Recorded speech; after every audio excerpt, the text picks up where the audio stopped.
Israeli हमले खिलाफ पाकिस्तान तरफां इज़हार यकजहती लाइ वज़ीर आज़म शहबाज शरीफ अमीर कतर शेख तमीम बिन हमद सां मुलाक़ात कई।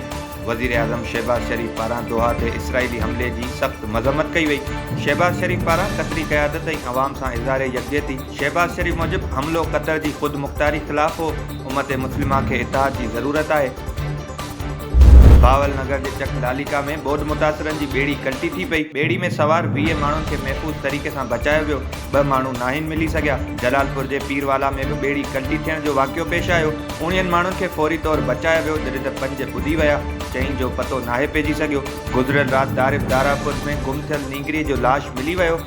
दरिया में कल्टी थींदड़ ॿेड़ीअ में 19 माण्हू सवार हुआ। अरिड़हनि खे महफ़ूज़ तरीक़े सां बचायो वियो। नींगरी पाणी में ॿुॾी फ़ौत थी वई। वज़ीर आज़म शहबाज शरीफ पारां बावल नगर में ॿेड़ी कल्टी थियण वारे हादसे ते अफ़सोस जो इज़हार कयो वियो।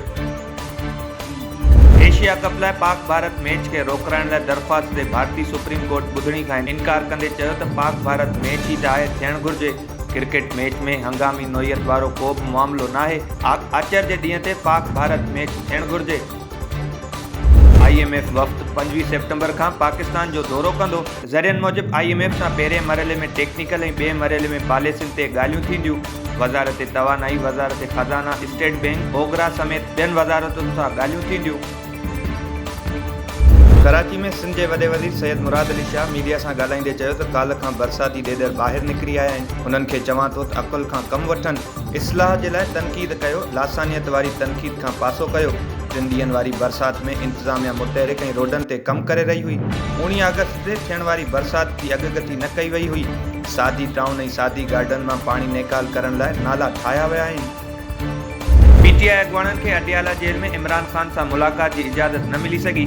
PTI अॻवान वज़ीर ख़ुराक पख्तूनख्वा ज़ाहिर शाह, मलिक अदील, नगमा ख़ालिद जी मुलाक़ात न थी सघी। अॻवान अटियाला जेल खां वापसि रवाना थी विया। 19 मिलियन पाउंड वारे केस में बानी PTI ऐं बुशरा बीबी जूं सज़ा मुअतली वारी केस जी जल्द ॿुधणी वारी दरख़्वास्तूं मंज़ूर करे वरितियूं। इस्लामाबाद हाई कोर्ट जल्द ॿुधणी वारियूं दरख़्वास्तूं मुक़ररु करण लाइ हिदायतूं जारी करे छॾियूं। वकील मूजिब अॻे हफ़्ते केस मुक़ररु न थियनि हा त पूरी महिनत ज़ाया थियण जो ख़दशो हुयो।